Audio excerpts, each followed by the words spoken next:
Born on the wrong end of the leash, he was a dreamer and a little schemer.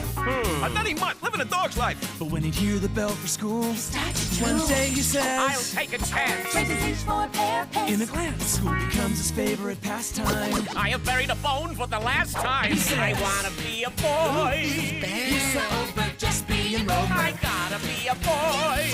It's gonna be a boy. Turns out he's a regular Einstein, and Leonard is treading a fine line. Why can't I be a normal kid like any other? Now, Doodlebug, listen to Mother. I wanna be a boy. I hate dogs. I gotta be a boy. This Powerpup's gonna be a boy. I do not wish to be a dog. Now this Bowser's ready for trousers. I gotta be a boy. You're pathetic. His nose is wet, but you can't bet. His teacher's pet is gonna be a boy. Yes!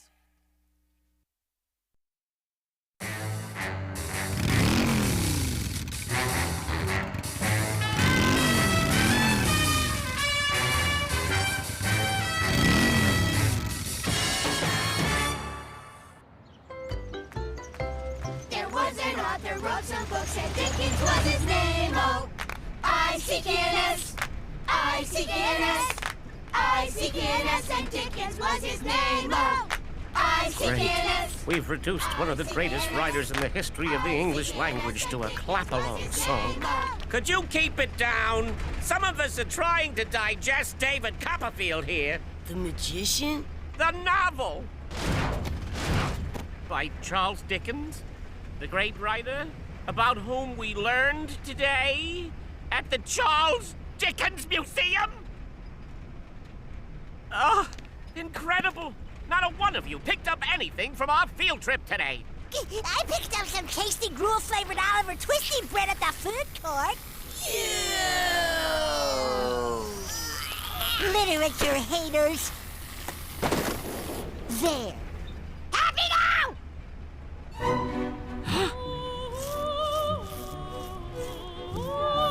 Scott? Scott, what are you doing? Hey, you with the nose. Sit your can down and buckle up. You want to bang your noggin and end up driving the bus the rest of your life? Scott? Scott, dear? Scott! What's gotten into you, for God's sake? Oh, yes, I know. I'm sorry. Out of my way! Scott, chill! I needed that. Well, I'll tell you something else it seems you need, Mr. Ledready. A little discipline.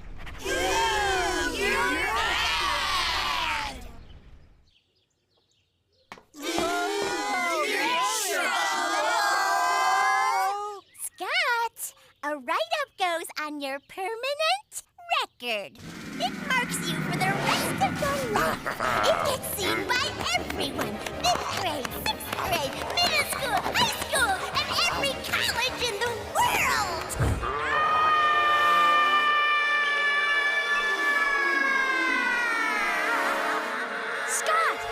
Scott, take it easy. You heard them. My life is over. All because of one lousy, stupid, glorious open window. Not even. Something as dinky as sticking your head out once wouldn't go on your permanent record.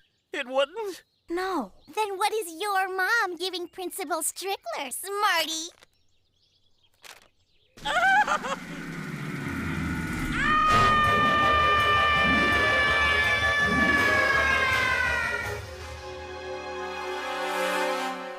So you made a mistake. Just forget it and move on. Oh, but the powers that be won't let me move on. They've forever branded me a Ben. Why should I go back to school? Like a broken pencil. It's pointless. See? Even my quips have gone bad. This isn't the Spot I know. The Spot I know would fight. Fight? Yeah! Go back to school and fight to show them how good you really are. Okay. If they want a fight I will give them. Did you hear? He's gonna fight. I'll teach those bums to brand me a bad kid. I'll go back to that school, and I'll be their worst nightmare. Yeah, that's what I'll do, see? If it's bad boy they want, then bad boy they'll get. Yeah, yeah.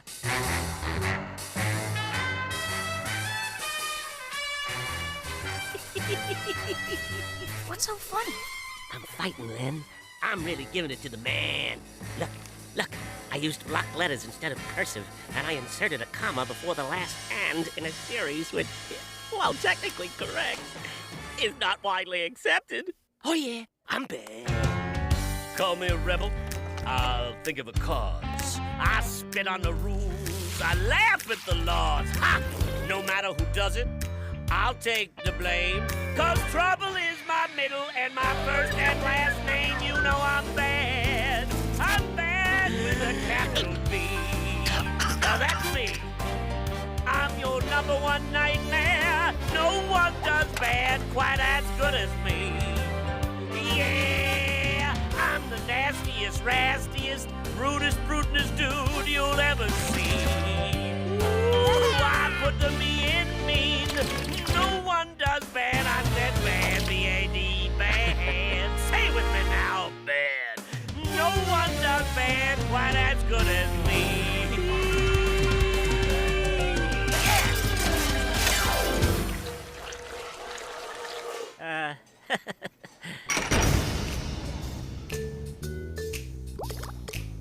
That's the bad kid. Look out for him, man. He's bad.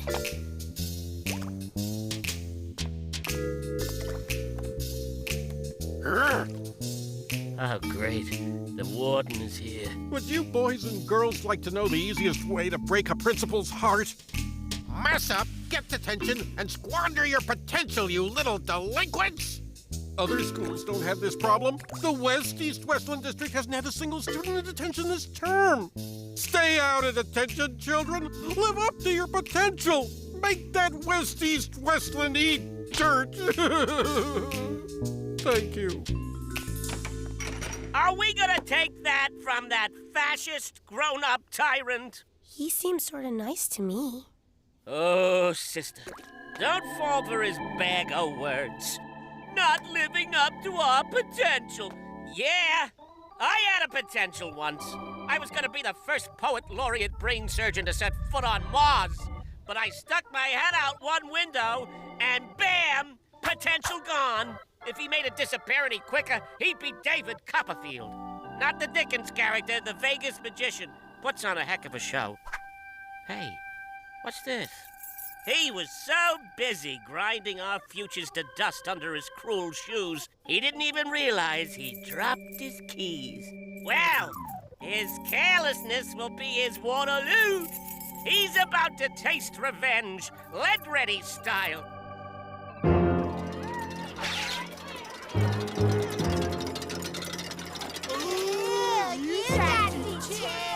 Save it, squares.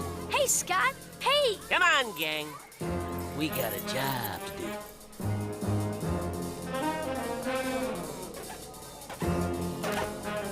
Come on, Scott. Where are you? Now, where did I put those keys? Come on, gang. We got a job to do.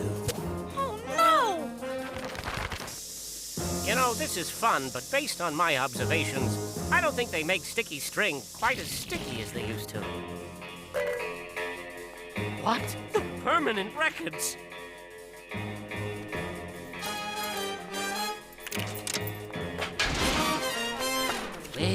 Well, would you look at this? Scott Ledready II is a smart and well-behaved boy with no major shortcomings. He needs to learn proper field trip behavior, but in every other aspect, he is a very good boy. There's nothing bad in my file. Nothing. Oh, I am Fortune's fool!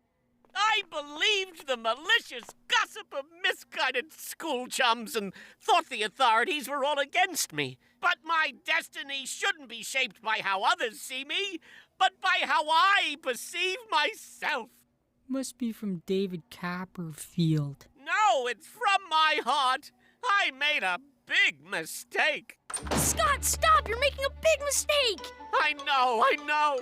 Wow, I'm good.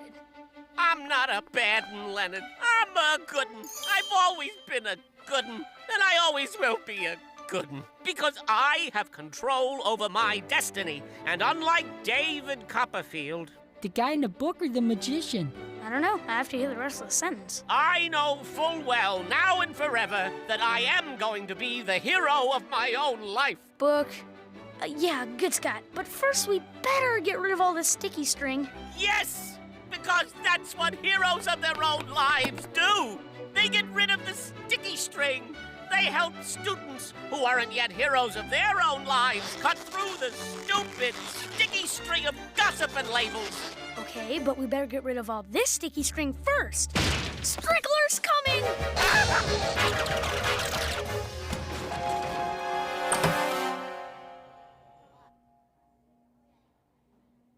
My keys! You had them! Oops. And you brought them back to me, you good, good boy. Yes, and straightened up your office a tad, too. Oh, I knew I could reform you. Now get out of here before I cite you for loitering. Yes, sir! There's no such thing as a bad student, just ones I haven't reformed yet.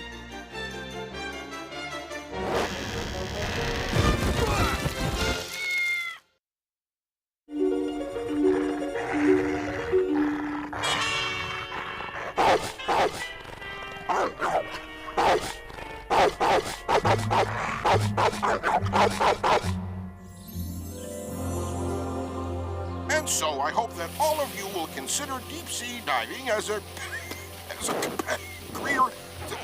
Oh dear, I seem to be standing on your air supply. My bad. Yeah. Oh, thank you. Thank you very much. Okay, class, now let's continue with our next super exciting career day presentation. Teddy, would you be kind enough to stand before the class and in your best and biggest announcer voice, please introduce us to your dad? Here's my dad. Howdy do, future of America. Say, Teddy's dad looks awfully familiar. All righty, now Mr. Navin's planned a special little guessing game with his job. Well, thank you. Thank you. What a warm welcome. Now, few people realize that my job was first started in this country by Benjamin Franklin. Ooh, you sell those kites that get struck by lightning! I want one of those babies! Good guess, strange little boy, but no. Clue number 2. I help bring people all over the world closer together by delivering thousands of important documents and packages. I got it! Are you Santa Claus? Oh, they're sniffing it out. But I'm afraid Santa only delivers things once a year. I'm responsible for delivering things 6 days a week. Mr. Navin's job sounds cool. Well, sure. Lots of responsibility, serving the public, established by one of the founding fathers. It's obvious he's a mailman. A mailman! Ah, you got me! I'm a mailman! What few people realize is that... What few people realize is that all letter carriers are evil, scheming thieves. Huh? Oh, now, just a darn second there, beanie-wearing youngster. Scott, let ready the second you apologize this instant. You know we don't allow that type of nonsense in our class. Nonsense or common sense? Huh? How long are you gonna hide your heads in the sand? That man may pretend to deliver your mail, but that's all a ruse. He's just trying to figure out how to break into your homes. Now, I know this will hurt me more than it hurts you, but you have given me no choice. Today, there will be no first recess for you. You'll have to eat your snack at your desk. Calling our guest speaker evil is not very nice. Calling our guest speaker evil is not very nice. Imagine the humiliation. Having to apologize to him. He should have to apologize to us. But Scott, letter carriers are good, decent, hardworking folks. Without them, where would people be? People, right. Wake up and smell the kibble, Leonard. Letter carriers have been torturing dogs since the beginning of time. It all started with cavemen who wrote their letters on bones. And when the ancient Greeks carved their letters on stone tablets, it didn't get any better for dogs. Even today, those conniving postal demons will lure dogs outside in all kinds of weather, be it rain, or hail, or wind, or snow. Throughout all of history, one thing has remained the same. All letter carriers are out to make all dogs' lives miserable. Hey, forgot my partner. There you are. Sorry about you losing your recess, big guy. But no hard feelings, right?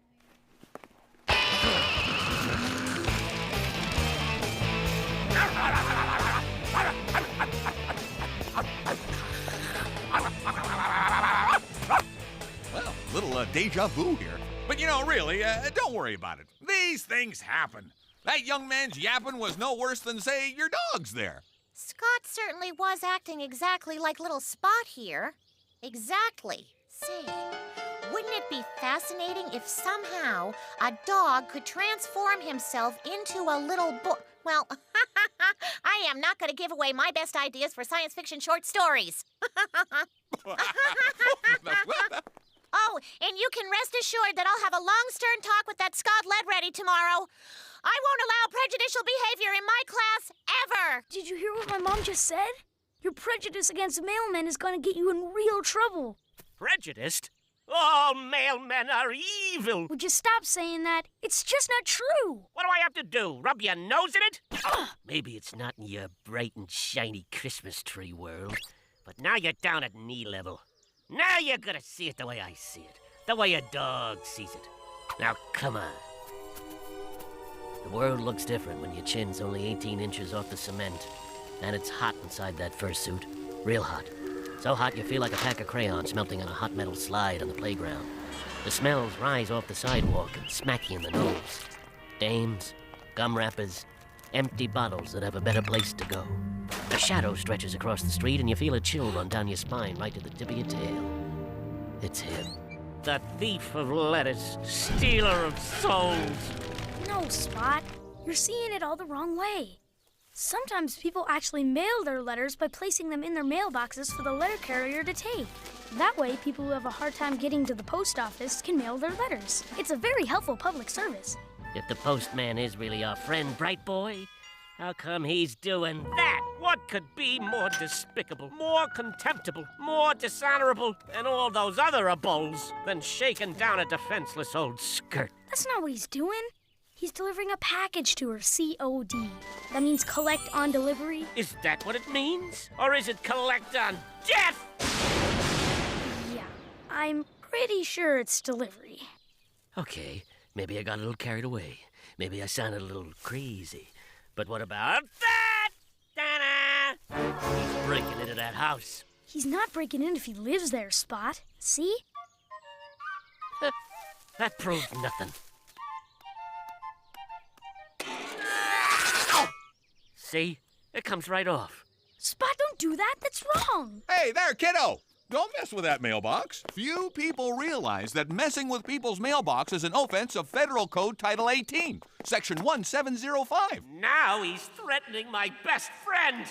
That's the last straw. Spot, no! Come back here! What's up, Spot? Mailman! Say no more. Hey, everybody. Mailman!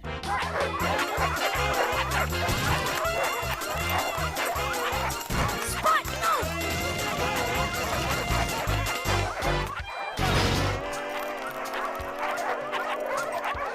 Leave Mr. Navin alone! He's just doing his job!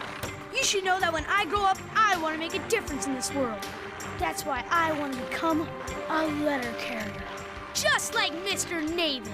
So if you're going to go after Mr. Navin, then you might as well start with me. All right then. Let's fight the kid, too! Right on! Let me at him! Fight the kid? What is Leonard doing? I mean, every dog knows all mailmen are bad, and therefore I hate all mailmen. But if I hate all mailmen and Leonard becomes a mailman, Well, then there's only one thing I can do. I have to hate Leonard. That can't be right. Leonard is my friend. Leonard is good. Leonard is about to get mauled by those dogs. Stop! That's my master, who I love. Hey, he's a mailman lover. Get him, the mailman, and the future mailman. Run for it! Spot, this can't go on. Don't worry, Leonard. I've got a surefire idea. Just as soon as these dogs run out of breath.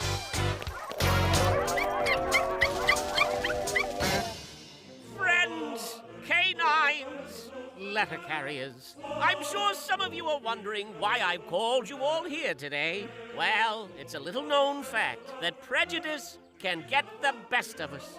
So to help others learn the lesson I have learned, I've organized this Dog and Mailman Day of Friendship. Letter carriers, you may open your mail bags now. Special delivery.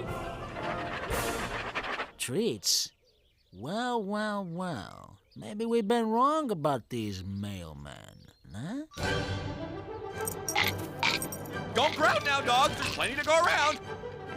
Nice work, buddy. Yes, indeed, Scott. I am so proud of you for organizing all this that I decided to help you out a smidge by ordering pizza for everybody. Okay, who ordered the pepperoni?